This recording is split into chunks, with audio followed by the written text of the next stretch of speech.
بسم الله الرحمن الرحيم waxaa kusoo dhawaataan revisionka casharo aan u talagalnay revision oo ah inaan muraajac ahaan u sameyno ardayda imtixaanaadkii lasoo dhaafay. hadda midkan hor yaalla waxaa waaye imtixaanka sida u jeedaan waa imtixaankii la galay 2018 May June 2018 oo ah chemistry examination. marka saad u jeedaan wakaasa instructionka wakaasa beebadan waxay ka kooban tahay 12 page ayaa lagu leeyahay, waxaana jira laba section oo ah part 1 iyo part 2. midan oo doorasho ah, midda labaadna su'aalo toos ah. midka part 1 40 marks waaye, midkan kale oo su'aalaha tooskana ah asna waxa waaye 60 marks. total waxay isku yihiin 100. marka waxa lagu leeyahay wakaasa answer all questions in the space provided. su'aalahan uga jawaab meelaha lagu siiyey ee bannaan. no extra paper is allowed. waxaas waa awaamirta lagu siinayo, waa inaad iska akhrisaa marka koowaad instructionada. okay part 1 waa tana mawjuuda Ministry of Education examination. wakaasa form 4 secondary examination chemistry. okay part 1 20 multiple questions 40 marks ayaa saaran 20 su'aalood. maxaa lagu yiri marka? waxaa lagu yiri the type of body in ethane. dabarkan ethane, nooca dabarka ee ethane waxaa waaye SB, SB2, SB3 and D.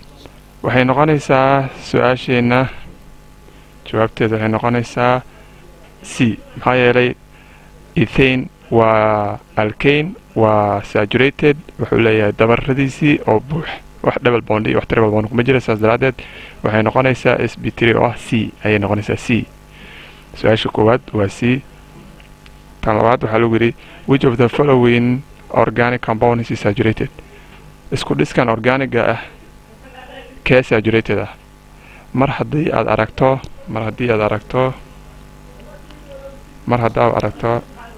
in ah oo double bondigaas oo kale hadda aragtaa waa iska dhaafaysaa. waxaan leenahay su-aashan jawaabteeda waa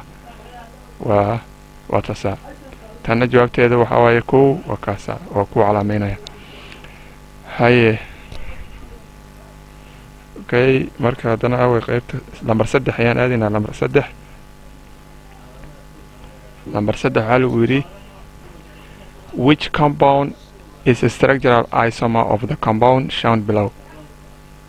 isku dhiskee ayaa ah qaabkiisa qaab dhismeedka structuralka kee isomerskan iska leh compoundkan A iyo B iyo C iyo D yaa iska leh structurekan noocan, yaa iska leh structurekan isomers. waxaa waaye waa isku macnaha isku dhiskan wuxuu ka kooban yahay markii la tiriyo waa 4 carbon yaa inta ku jira 1 2 3 4 carbon ka kooban yahay. haddaad doonta waxaad ka dhigi kartaa straight chain, haddaad doontana carbon 2 ayaa waxaa laga bixinayaa markuu isomers. waxaa layidhaha markuu carbonka labaad ee laan bixisa waxaa loo yaqaan isomers. yaa waaye marka waa butane because methane waa 1 carbon, pentane waa 5, hexane waa 6, laakiin 4 carbon waxaa ka kooban butane. that's why waxaan dooranaynaa A. okay su-aasha saddexaadna waa A oo ku calaamiyeysan. all right number 4 waxaa lagu yidhi name, magaco waa lagu yidhi the following structure. the name of the following structure is. magaca soo socda qaab dhismeedkiisa waa kee?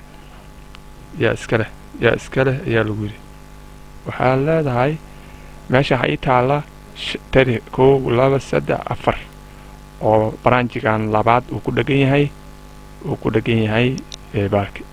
marka ani waxaan raadinaa 1 2 oo branch ay ka baxday yaa iska leh.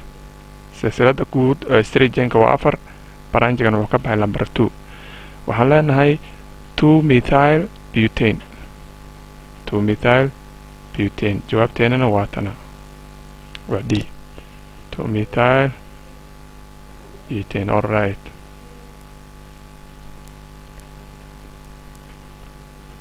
okay afarna waa haystaa inaad ila socoto aad barnaamijyadaas aad adiga iska waxaan ugu talagalay aad minaha ardada ay muraajacaan ka dhigtaan. ninkii heli karin kan kala heli karana insha Allah waa haystaa ardada fanfoorada هي number 5 waxaa lagu yidhi the structure qaab dhismeedka of 2,2 dibromo propane is markii la sawiro yaa iskale afartan soo socota 2,2 dibromo propane waa iska caddahay 1 2 3 propane stretching kana fiirina labana waxaa ku dhagan bromo waana e su-aashaas waa e all right saa u jeedo waa e ana ku calaameeya hal mar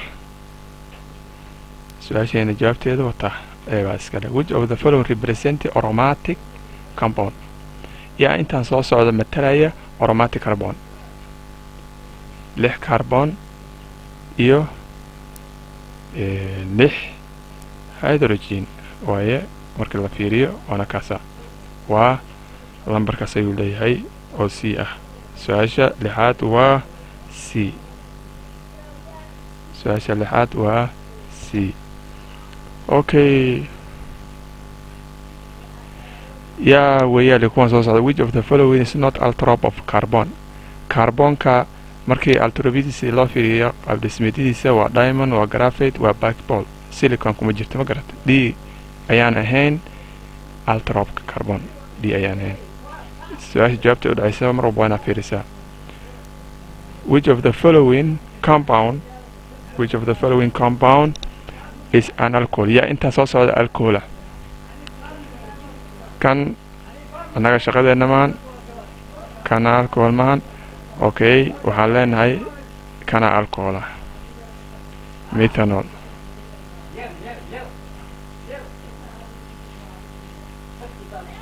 methanol ayaa iska leh jawaabteeda okay methanol okay that's all right jawaabteena saasaan nooga baxnay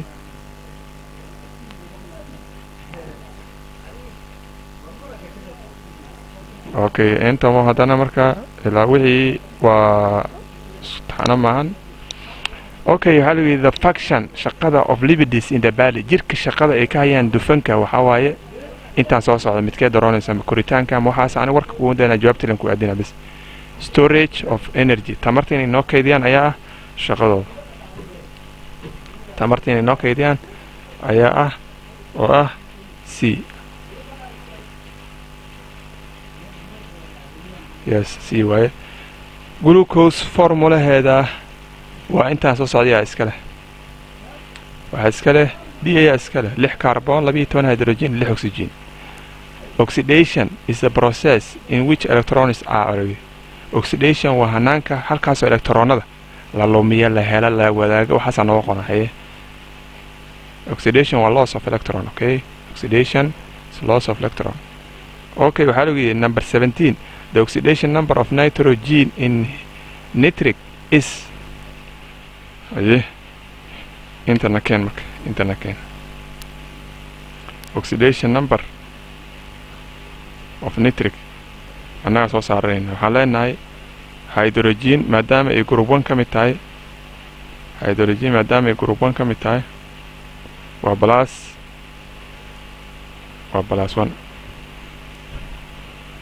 plus 1 nitric I don't know laakiin waxaan aqaanaa oxidation numberka markay oxygen inay tahay always -2 markay compound ku dhijito intaasna waxay la mid yihiin 0 aan dhaha x soo hormaray x plus 1 plus 3 gaan hooseeyaha oo ku dhufsan oxidation numberka oxygen oo -2 ah wuxuu la mid yahay 0 all right waxaan leeyahay x plus 1 haddii 3 lagu dhufto calaamadan oo isbedelaysa waxay noqonaysaa -6 equal 0 labada waa kala go-an x -5 equal 0 5 haddii lasoo wareejiyay inta meequu ku imaana calaamadda way isbedelaysaa plus ay noqonaysaa wuxuu noqon doonaa x waxay la mid tahay 5 oxidation number of nitrogen waan soo helay meeshayda arko igu celi marka meeshayda igu celi waxaan soo helay oxidation numberka nitrogen inay tahay plus 5 you can see وكذا C. Very good. Very good. وهلني the oxidation number of an element waxaa lagu yidhi element oxidation numberkiisa markuu yahay free maxaa weeye waa 0 waa a waa 0 oxidation numberka element kaligiis meel iska yaala hadduusan charge wadan waa 0.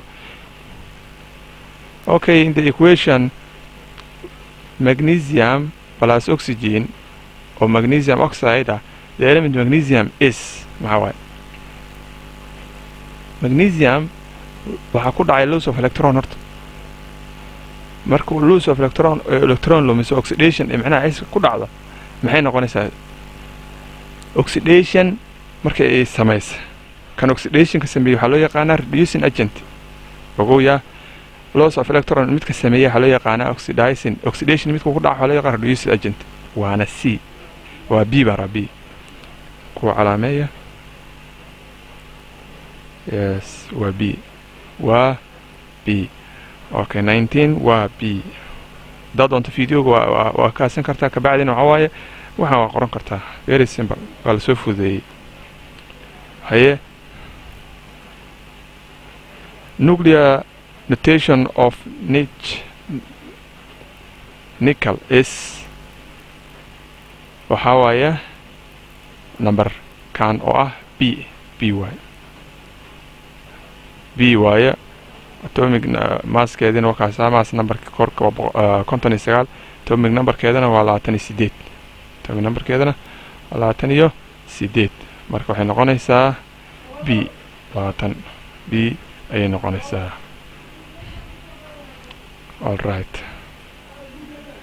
intaas ayaan ku ekeysiinayaa waxaan idinka rajeynayaa in haddii uu wax ku bidhaamiyey cashirkan aad maaragtay insha allah kasoo falcelin doonta waana sii wada doonaa 2019ka ayaan sidoo kale kasoo samayn doonaa waxaana kusoo dari doonaa direct questionka iyo jawaabihiisa haddii la yiraahdo. waa mahadsantihiin.